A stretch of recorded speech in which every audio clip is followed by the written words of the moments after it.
Hi, I'm Jess, and welcome to my channel.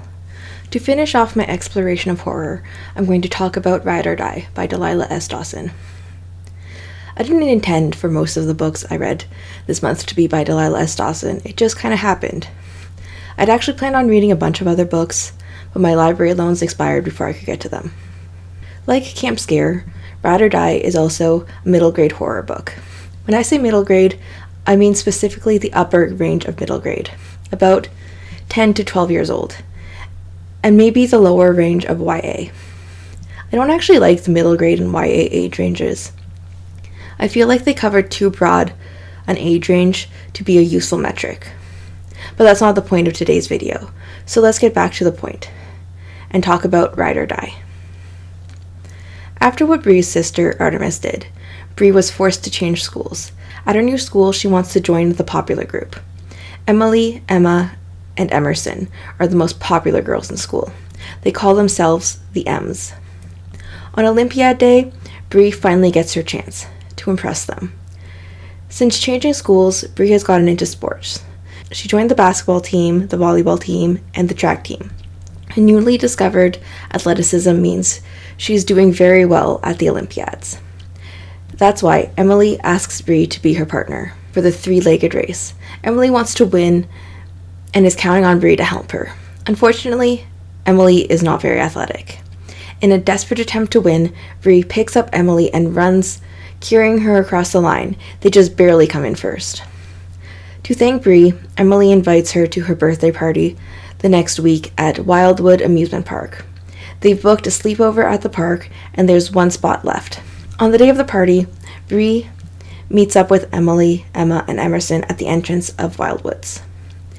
They go straight to Magnolia House, where they will be spending the night.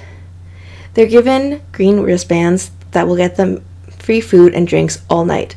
The park is holding a teen lock-in that night, but for them, curfew is 9 p.m. They have free run of the park, but if they aren't back by 9, an employee will find them and escort them back.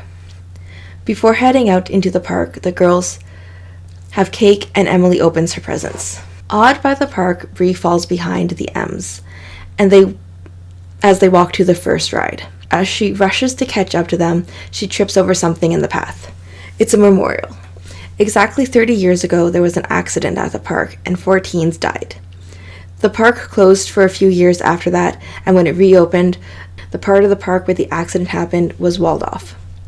While waiting in line for the roller coaster, Emily starts a game of truth or dare.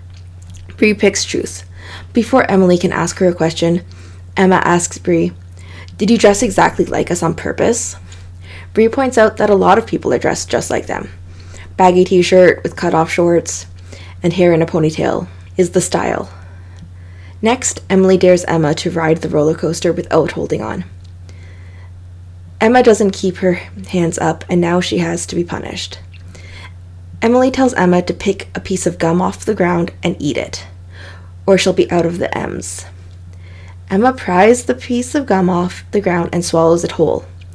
Emma leaves to go get something to drink, and while she's gone, the other girls go on another ride. They go on a few more rides, then just before curfew, as they're standing next to the wall that leads to the old part of the park, they hear a thud. Rumor has it that when they built the wall, they left Monster Max, a 30-foot crocodile, an attraction at the old park inside, and that he's still there to this day. Emily sees a little door in the wall, and with a wicked smile on her face, asks Emma truth or dare. Emma chooses truth this time. Emily asks her what her real name is. Her real name is Ella. Actually, it's Madeline Ella. When she was a baby, her older sister couldn't pronounce Madeline and just called her M. The nickname stuck, eventually becoming Emma. Next, Emily asks Brie truth or dare. Emma, trying to get Emily to focus on picking on someone else, tells Emily to ask about Brie's sister. Quickly, Brie chooses dare. Emily dares her to go into the old park and bring back a souvenir. Brie crawls through the door, and when she tells the other girls that she's going to head deeper into the park, the door slams behind her. She can't get it to open from her side. She knocks until Emily opens it, but Emily won't let her through without a souvenir, and it's almost curfew, so she'd better hurry because they'll leave her there if she doesn't make it back in time. Brie heads deeper into the park, looking for something to bring back. Under one of the roller coasters, she finds a pager. No one uses pagers anymore, so she couldn't have gotten it anywhere but the old park that closed down in the 90s. On the ground, she also finds a class ring with the year 1995 written on it. If the pager isn't proof enough that she went into the park, an old ring definitely will be. When she gets back to the door, she knocks again, but there's no answer. Brie realizes that the M's must have abandoned her, and now she's trapped. 3 teenagers find her. They introduce themselves as CJ, Dawn, and Trip. They offer to show her the way out. When they get back to the main park, Brie says she should go back to her party, but CJ convinces her to stay with them. They promise they'll look after her, and she won't get in trouble. They ride the swings first. Brie sits just in front of the 3 teens. As the ride is running, she notices that the chains are rusty, and then one of the chains holding her swing breaks. She grabs above the broken link and holds on tight. She calls for help, but no one hears her. Finally, the swings slow and the swings lower. As soon as her swing is low enough, she jumps to the ground. When she tells the teens what happened, they think she must have been imagining things. Brie looks for her swing to prove that it broke, but none of the swings are broken. None of them are even rusty. Next, they decide to ride the log plume. Once again, Brie sits in front. Partway through the ride, Brie looks back, and the log is empty. The teens are gone. Up ahead, a giant crocodile. The ride is taking her directly into its mouth. After the crocodile's mouth shuts, the log drops nearly straight down and lands in a pool of chlorinated water. The ride is brighter now, and no longer smells like mold and mildew. When Brie gets off the ride, the teens are back on the log with her. Brie decides to sit the next ride out. While she's waiting for the teens, Pickaxe Pete, the park mascot, comes up to her. There's something wrong with the mascot's voice box, and as Pickaxe is real, he raises it to strike her and she runs. She runs to the reptile house and looks for a place to hide inside. She runs out through the emergency exit and back to the teens. She tells the teens about Pickaxe Pete, and they decide to head in the other direction. As they pass the Midway Games, Brie notices that the prize goldfish are all dead. On the next ride, CJ tells Brie about what happened at the park in the 90s. It was a dare. One of the teens dared the others to sneak under one of the roller coasters just as the park was closing. But the teens didn't know that the roller coaster was doing one last run for maintenance. The empty roller coaster car hit them. As CJ tells the story, a storm rolls in overhead. Lightning strikes nearby. Brie is afraid that lightning will hit the metal ride. When they get off the ride, the storm moves on. Next, the teens decide to ride the Ferris wheel. Brie doesn't want to risk getting stuck at the top of the Ferris wheel, so she decides to ride the swinging pickaxe ride, while the teens go on the Ferris wheel. The swinging pickaxe is Wildbird's version of the swinging pirate ship ride all amusement parks seem to have. I really like the swinging pirate ship. Brie rides the pickaxe twice. The first time she sits in the middle, then the second time, when she's more confident, sits way at the back. When she gets off the ride, the teens are waiting for her. They tell her that they think she should go rejoin her party now. CJ explains that her ex-boyfriend is also at the park and possibly looking for them. He's not a good guy, and they don't want Brie to have to deal with him. On the way to Magnolia House, Brie gets some ice cream. As she's serving herself, the ice cream turns rancid. The floor of the ice cream shack is slick with mold, and the previously normal-looking back door is in disrepair. She tells the teens about how everything in the ice cream shack turned moldy and gross while she was inside. The teens leave Brie at Magnolia House. She tries to open the door, but it's locked. She bangs on the door and shouts for someone to let her in. She walks around the house looking for another way in, but all the doors are locked, and there are no lights on inside. A teenage boy approaches Brie and offers to help her. He's the first person aside from CJ, Dawn, and Trip that Brie has seen since getting locked in the old park. He says his name is Finn. He suggests that they go to the park entrance. There should be an employee there, but there isn't. Brie goes into the gift shop while Finn waits outside. There has to be an employee in the gift shop. They wouldn't leave it unsupervised with a park full of teenagers. But it's empty too. As Brie looks into the barrels of self-serve candy, she sees that they are full of bugs. This place is gross and moldy too. Brie hides when the door opens. It's Trip, but he looks different. His skin is gray and black liquid pours from his mouth. Brie stays hiding as Dawn joins Trip. Her skin is also gray and part of her face is caved in. And then CJ says hi to Brie. CJ also looks dead. Brie realizes that all the weird stuff has been happening when the teens are around. Everything around them starts to rot and decay. Brie runs. Outside, she runs into Finn. She tells him to run. CJ tries to call after her to let her know that it's not what it seems, but Brie runs. Finn tells Brie that he saw someone working on one of the roller coasters earlier, and she heads that way. She goes through the gate leading to the space under the roller coaster, and Finn goes to talk to whoever is in the control booth.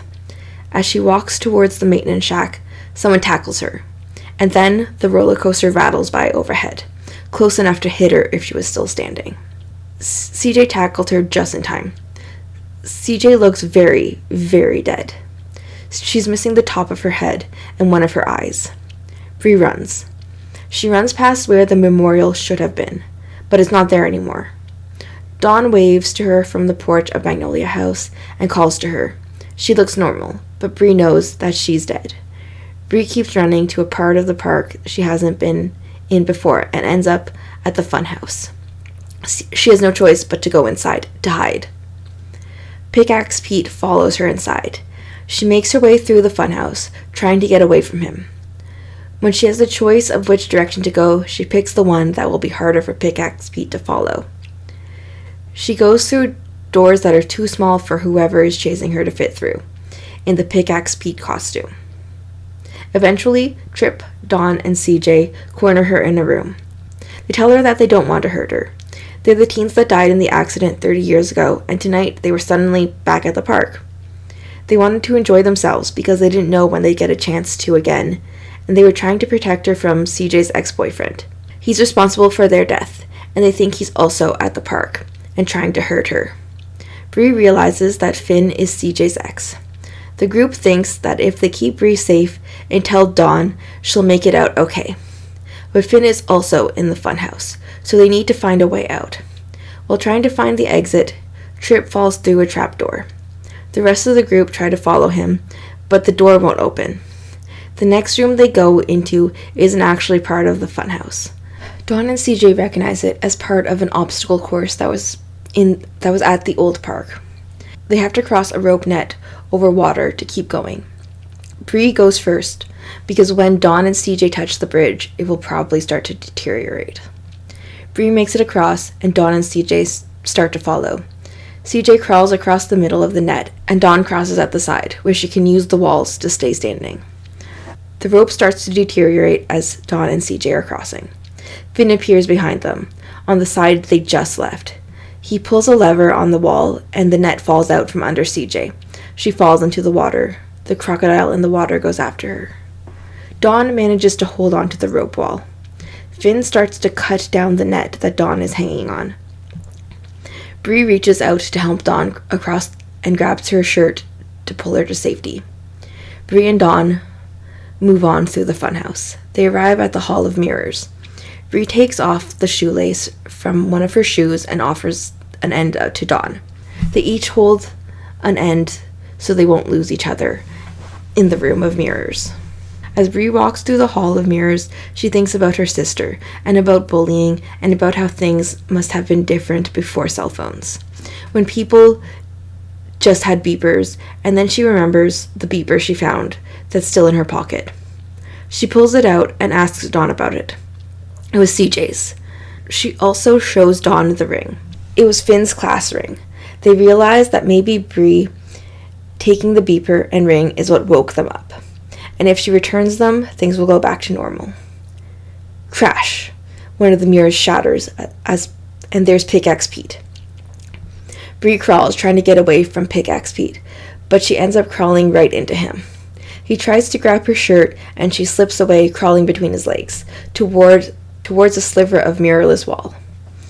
As Brie crawls away, Dawn confronts Pickaxe Pete, distracting him and buying Brie time to get away.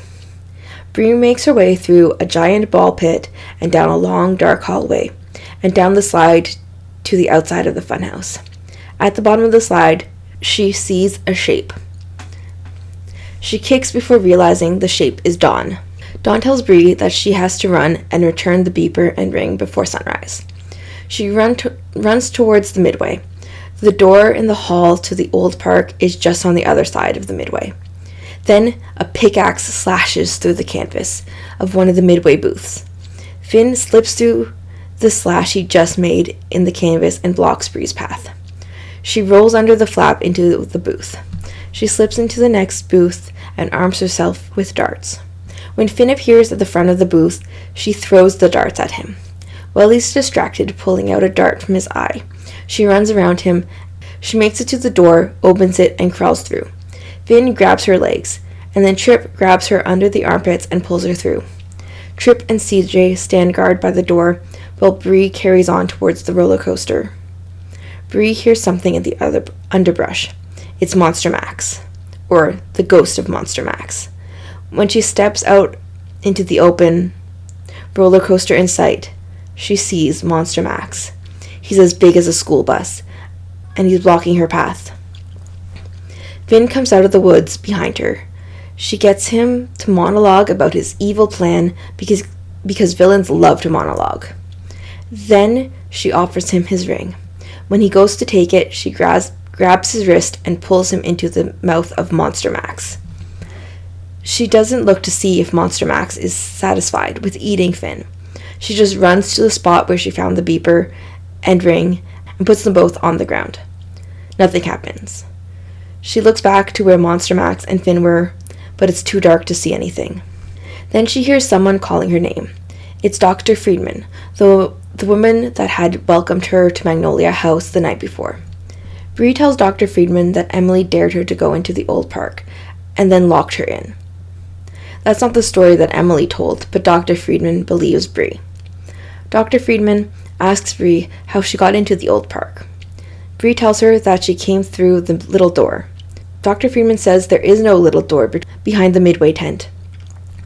There are 2 doors into the old park, and they are both monitored by security cameras at all times. Back in the main park, Brie is reunited with her family.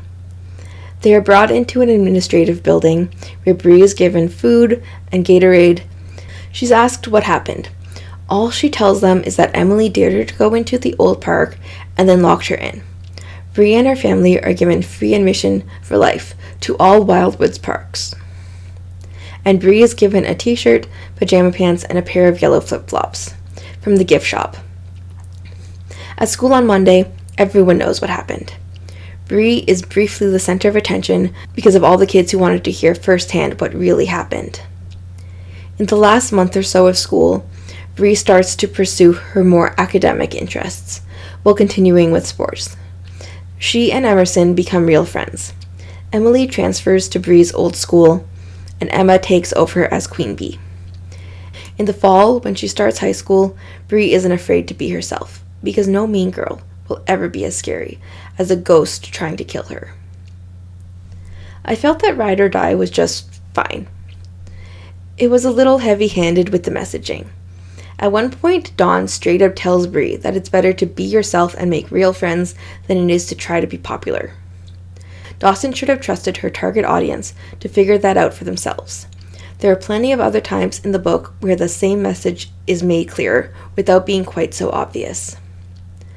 Other than that, I don't really have any complaints. I think Camp Scare, also by Delilah S. Dawson and written for the same audience, does a much better job of dealing with the theme of friendship. I definitely recommend Camp Scare over Ride or Die, but there's nothing stopping you from reading both if you really want to. If you made it this far, let me know by leaving a roller coaster emoji. If you liked the video, hit the like button and consider subscribing if you haven't already. Thanks for watching and have a good rest of your day.